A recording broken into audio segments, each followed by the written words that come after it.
l'université de Gênes, toujours l'histoire de la pensée politique et la philosophie politique. Et mes intérêts sont toujours plus versés vers l'histoire de la pensée politique.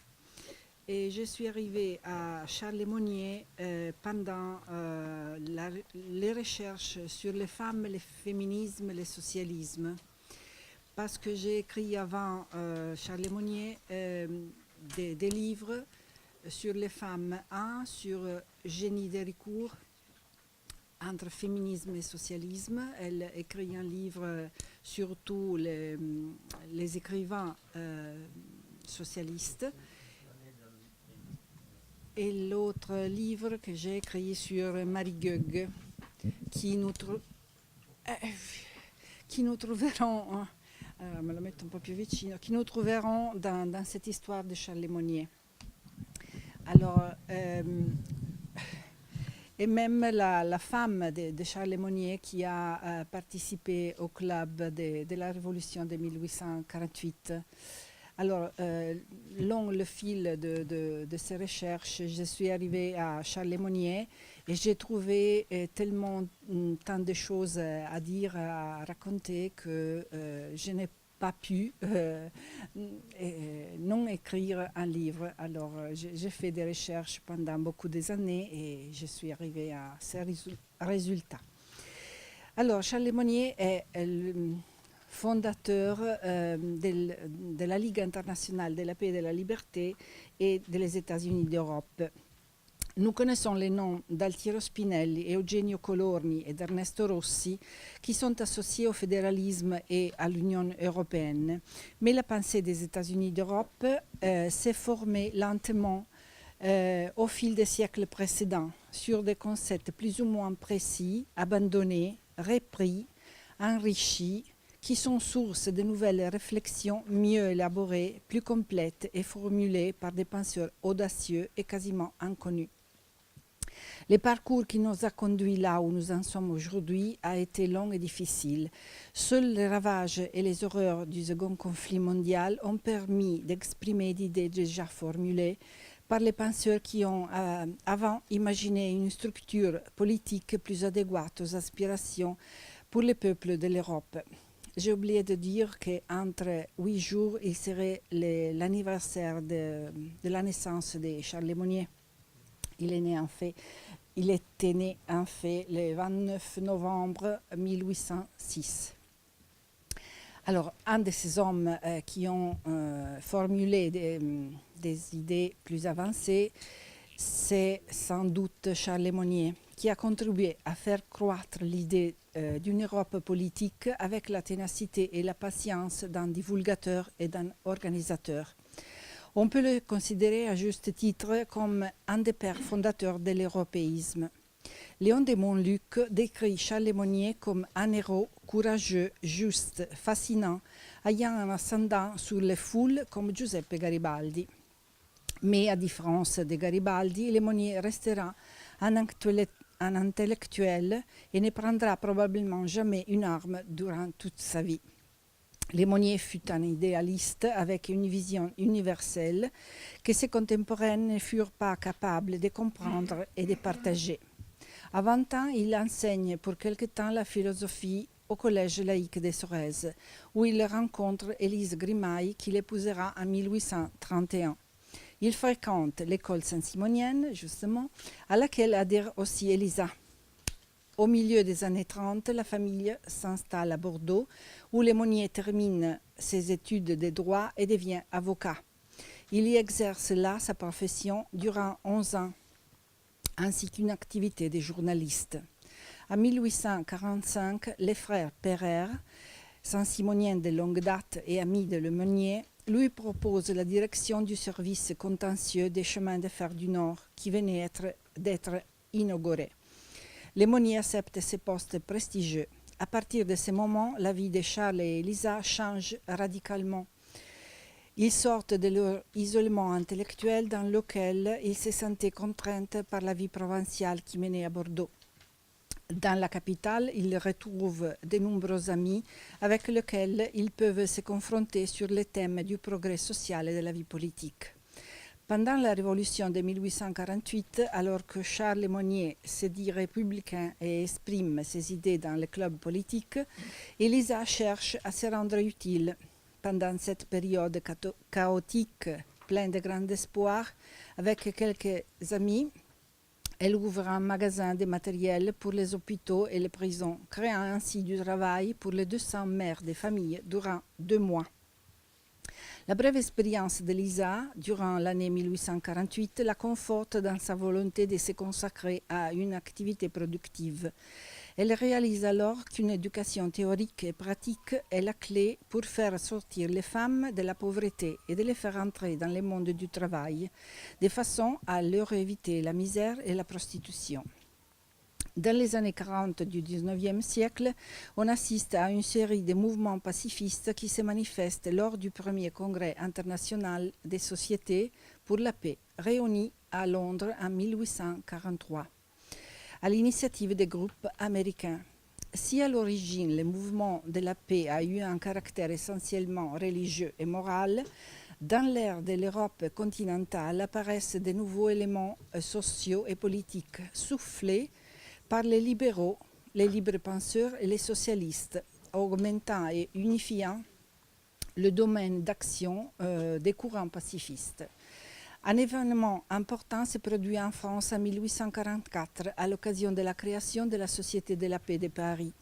On pourrait croire à la naissance d'une de ces nombreuses sociétés qui émergent à cette époque, mais l'effet important est que l'inspiratrice et la fondatrice est une femme attentive à tous les problèmes sociaux. Il s'agit d'Eugénie Boyer, disciple des théories de Saint-Simon, qui réunissait chez elle une cinquantaine de personnes pour discuter sur les thèmes relatifs à la paix. Les défenseurs de cette initiative croyaient en une paix fondée sur la justice et les droits, seule garantie pour atteindre la paix universelle et durable. Les cercles des amis et des connaissances des époux Lemonnier compte de nombreux maçons. La maçonnerie jouera un rôle important dans leurs activités. Durant les années 50 et au début des années 60, la coïncidence des programmes entre les Saint-Simoniens, dont font partie les époux Lemonnier, et la maçonnerie est avérée. Si les premiers cherchent à tout prix l'émancipation du prolétariat et l'éducation du peuple, l'organisation maçonnique a pour but l'amélioration morale, physique et intellectuelle de l'individu et de la société à travers le travail, la réciprocité et la solidarité. Après 14 ans de lutte, d'échecs et de dur labeur pour rassembler des personnes unies par les mêmes projets, pour Elisa, le temps est enfin arrivé pour un projet plus ambitieux et radical. Dotée de sa propre école, avec des cours destinés à préparer les élèves aux emplois commerciaux et aux autres professions non dispensées dans les écoles existantes. Ainsi, Elisa, soutenue par son mari, le 1er octobre 1862, crée les écoles féminines professionnelles. Elisa Lemonnier est celle qui a effectivement lancé l'idée et s'est battue pour créer un réseau social riche et important pour finalement réaliser son rêve, en impliquant de nombreuses personnes dans le soutien financier de son projet. Parmi elles, outre sa famille, on retrouve d'anciens Saint-Simoniens, des hommes politiques, des économistes, des journalistes et des loges maçonniques entières. Les noms les plus célèbres sont les banquiers, voilà qu'ils reviennent, les banquiers James et les épouses de Gustave et Nathaniel de Rothschild. Au cours de son existence, même après la disparition de son épouse en 1865, Charles Lemonnier continuera à s'occuper de l'entreprise de sa femme. Entre-temps, il continue sa carrière d'avocat. On trouve quelques-unes de ses interventions au barreau, plaidant des faillites dans lesquelles les frères Pereire étaient impliqués pour récupérer leurs créances. Les Pereire, défendus par l'avocat Lemonnier, gagnent la cause. En février 1862, il entre en collaboration avec Victor et Évariste Mangin dans la publication du quotidien Phare de la Loire, à tendance démocrate. Sa participation auprès de ce journal durera jusqu'à la fin de ses jours. Son intervention en tant que rédacteur donnera naissance à la fondation de la Ligue internationale de la paix et de la liberté à Genève. Un groupe de pacifistes français, parmi lesquels Lemonnier, s'est réuni à Paris. Lors de ces réunions, Lemonnier propose un congrès international pour discuter non seulement de l'éventuel conflit franco-prussien. C'est Elisa? Ok. De l'éventuel conflit franco-prussien et de la possibilité de l'éviter, mais aussi pour mettre en lumière les énormes lacunes dans les rapports entre les États, comme le manque total des droits internationaux, par exemple. Donc Mangin, avec son journal et les groupes de Paris, veulent rendre le projet opérant, mais la situation en France est difficile à cause de l'interdiction de se réunir imposée par le régime impérial. Entre-temps, un autre groupe dont le siège est autorisé à s'installer à Paris est créé le 30 mai 1867, la Ligue internationale et permanente de la paix. Et ce sont les deux ligues qui naissent dans cette année 1867. Et cette ligue rencontre moins de problèmes d'organisation puisqu'elle n'a pas de fin politique.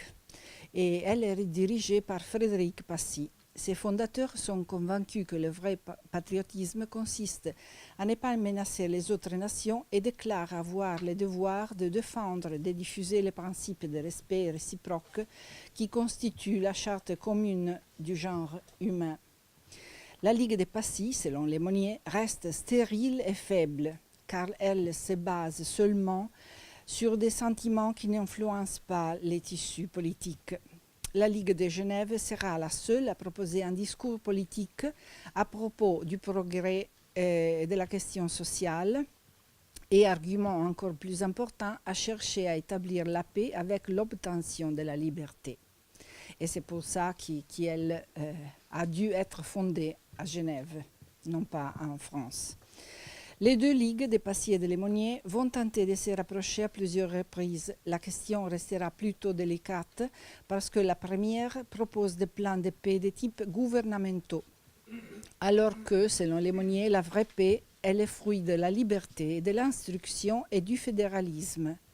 Au contraire, la Ligue de Passy poursuit un but impossible, le maintien de la paix unie aux égards du bonapartisme. Plus tard, les deux ligues se rapprocheront et les divergences initiales seront estompées. L'idée sur laquelle se basent les promoteurs de la Ligue de la paix et de la liberté est de combattre les régimes despotiques et autoritaires, sans toutefois susciter des troubles révolutionnaires, mais en cherchant à former une opinion politique capable de comprendre les dégâts engendrés par un régime autoritaire à la conquête de l'indépendance. Un des obstacles principaux est constitué par le régime monarchique qui voit dans un tel projet un danger mortel pour leur propre existence. Seuls les peuples peuvent donc former et vouloir la fédération. La préparation du congrès de Genève durera environ 6 mois. Lemonnier pense qu'il serait opportun de préparer le terrain en fournissant un résumé historique des différents projets philosophiques et politiques qui ont traité précédemment du même sujet. À cet effet, il commence une série de conférences pour le développement de la paix, dont les arguments seront largement diffusés par la presse. Lors de la conférence La paix perpétuelle, tenue en fin du printemps 1867, Charles Lemonnier expose amplement la pensée des 3 auteurs qu'il définit comme utopistes. Ceux-ci ont publié leurs œuvres durant un siècle, de 1713 à 1814. L'abbé de Saint-Pierre, Immanuel Kant et Henri de Saint-Simon avait conçu des projets toujours plus avancés pour rejoindre une paix stable en Europe et pour le plus longtemps possible. Parmi tous, les penseurs qui, selon Lemonnier, se rapprochaient au mieux des idées et des besoins actuels de l'Europe est sans doute Kant, lorsqu'il écrit pour la paix perpétuelle un projet philosophique en 1795, presque 20 ans avant Saint-Simon, qu'il écrit de la réorganisation de la société européenne en 1814. Après le projet de paix perpétuel de Caen, il est difficile de trouver ensemble les deux thèmes, la paix et la fédération. Mais en les prenant séparément, on peut les retrouver dans de nombreux écrits de l'époque. Quelle était la notion dominante de la fédération à l'époque durant laquelle opérait la Ligue? À titre d'exemple, on peut citer 3 auteurs différents qui ont écrit et examiné à quelques années d'écart les différents et l'éventuel aboutissement du Conseil des fédérations. Auguste Hoth, dans sa petite brochure de la Fédération européenne en 1840, exprime une idée encore immature et plutôt vague, faisant appel à des formules idéalistes établissant une sorte de parallèle entre union et fédération, en vue d'obtenir la paix, mais surtout pour développer les relations commerciales et maritimes avec la suppression des douanes. Par ailleurs, Pierre-Joseph Proudhon, dans la publication du Principe fédératif en 1863, soutenait que le principe du fédéralisme pouvait être appliqué dans chaque réalité sociale. Au niveau international, il considérait la fédération européenne comme la phase finale d'un long processus démocratique qui venait de commencer. Michel Chevalier développe de nouveaux scénarios pour la future fédération européenne. Il soutenait qu'une fédération doit être fondée sur 2 bases, l'industrie et la liberté politique. Il propose de rapprocher la population européenne entre elles par des étapes préliminaires, le développement des voies ferrées, l'enseignement de la langue étrangère, l'harmonisation des unités de mesure et des monnaies. En un mot, faciliter la liberté du commerce permet de favoriser la création de liens de solidarité et des intérêts communs absolument nécessaires à la paix mondiale. Les principes et les idées sur la paix et la fédération sont désormais exposés au grand jour et des simples espoirs, elles sont prêtes à se muer en réalité. Il faut simplement leur laisser le temps de mûrir et d'être relancés. À Genève, en 1867, les projets lancés par Évariste Mangin et les groupes de Lemonnier se réalisent. À la dernière séance, les comités directoires formulent une résolution selon laquelle le Congrès international désireux de fonder la paix sur la démocratie et la liberté, ce sont les 2 mots clés, démocratie et liberté, de la Ligue. Le Congrès international décide qu'une Ligue de la paix, vraie fédération cosmopolitique, serait fondée. Un journal sera fondé à Genève sous le titre « Les États-Unis d'Europe ». Les titres du journal emblématique représentent de toute évidence les buts que s'est fixé la Ligue, réunir tous les peuples européens dans une fédération républicaine afin d'atteindre un paix durable. Mais la route sera encore longue et semée d'obstacles. La Ligue internationale de la paix et de la liberté naît donc avec un programme politique clair qui affirme l'indépendance de tout pouvoir gouvernemental et qui sera exposé et diffusé à travers son organe de presse, dont le premier numéro sortira au mois de janvier 1868. Il y avait un numéro spécimen en décembre. Il se révélera un vrai journal européen avec l'intention de s'adresser non seulement à l'élite intellectuelle, mais aussi au plus grand nombre de personnes possibles. Et ici, on constate la démocratie. Lemonnier a su rester la figure centrale à la fois en tant qu'inspirateur de l'idée de base qui anime le congrès, en tant qu'organisateur et en tant que modérateur lors des positions les plus opposées. Lemonnier ne se leurre pas sur le fait que la Fédération européenne verra le jour rapidement, ce qui signifie chercher à conquérir les suffrages universels dans les nations où il n'existe pas encore. Durant les années, soit à cause de la guerre, soit à cause de la mise en ordre des affaires internes, la Ligue voit le nombre de ses adhérents diminuer. Mais Lemonnier ne se décourage pas et il est réélu à nouveau vice-président, devenant l'âme de la Ligue. En fait, tous les considèrent comme président et en pratique, il se comporte comme tel. Mais dans la forme, il ne le deviendra seulement que dans les années 80. La Ligue s'est fixé des objectifs politiques, comme le passage de la monarchie à la République. Elle ne voulait pas être assimilée ou confondue à une quelconque association d'idéologie précise. En fait, la Ligue refuse le jumelage avec l'international, la maçonnerie et la Ligue de Passy. Et comme affirme Léon de Montluc, il fallait diriger la barque avec prudence. Ce fut le grand mérite de notre fondateur. En 1872, Lemonnier dirige la Ligue et son journal. Durant le mois d'avril, il reprend la publication des États-Unis d'Europe, redevenu hebdomadaire, qu'il avait été suspendu pour le conflit franco-prussien. Au cours du mois de mai de la même année, tiers déchu, le nouveau gouvernement interdit la diffusion des États-Unis d'Europe en France. Il en résulte un préjudice économique important pour les finances du journal. La censure bloque régulièrement les États-Unis d'Europe à la frontière, ainsi que le bulletin du Congrès et toutes les autres publications éditées par la Ligue. Il n'existe donc aucun abonné français. Mais Lemonnier réussit tout de même à faire parvenir son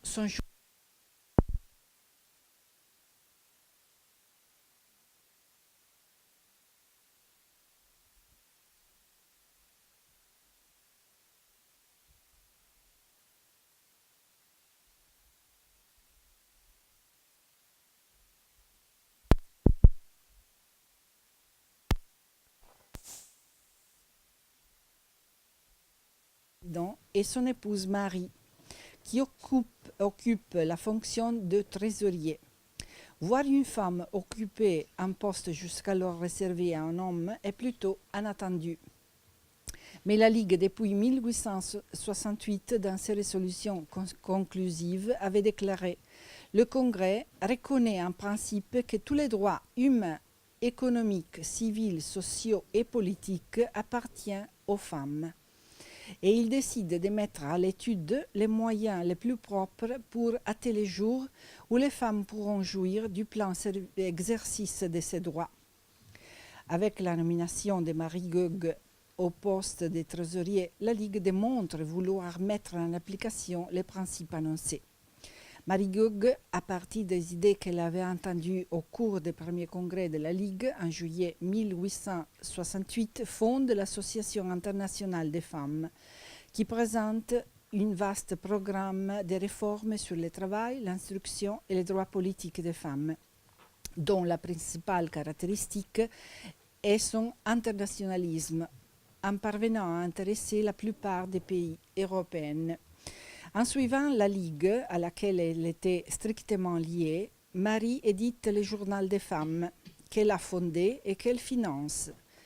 Le bimensuel a une vie courte. Il paraît du 1er mars 1869 au 5 juin de la même année, un peu plus de 3 mois.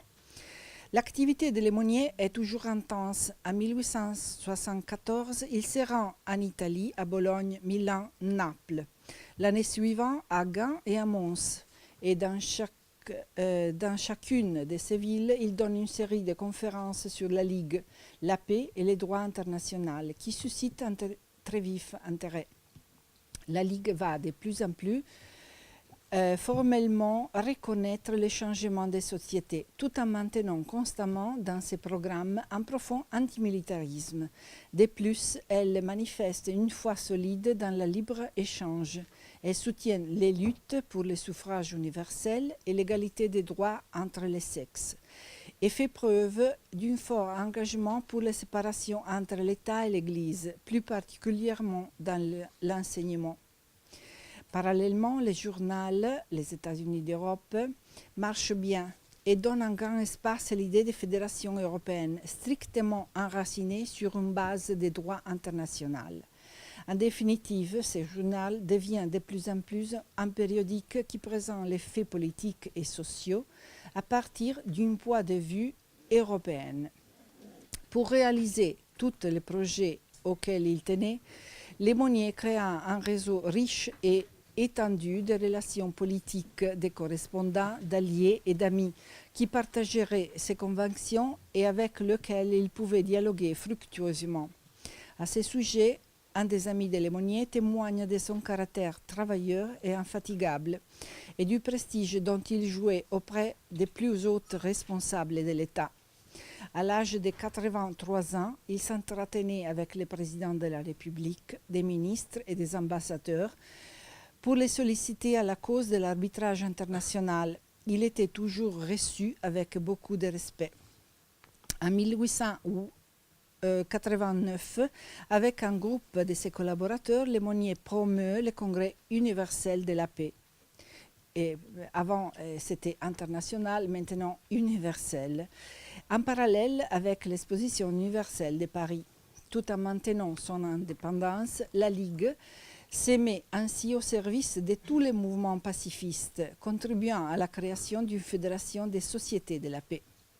À partir de 1892, les activités de cette fédération et de son bureau se confondent avec celles de la Ligue. Lemonnier, après avoir passé sa vie et son ardeur à 1000 initiatives pour la paix et pour la création de la Fédération européenne, meurt dans son sommeil le 4 décembre 1891.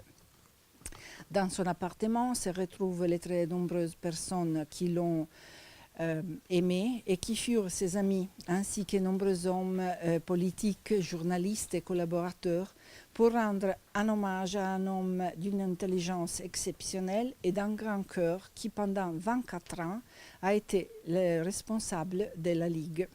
On peut dire que Lemonnier fut un homme doux et affable. Il a eu une vie simple, intègre, généreuse, sans ambition. Il a dédié 63 ans de sa vie au service de l'humanité, à la diffusion des idées de justice, de fraternité, pour obtenir la paix et la liberté. On ne peut pas séparer le philosophe du juriste et du journaliste qu'il a développé avec la même ténacité.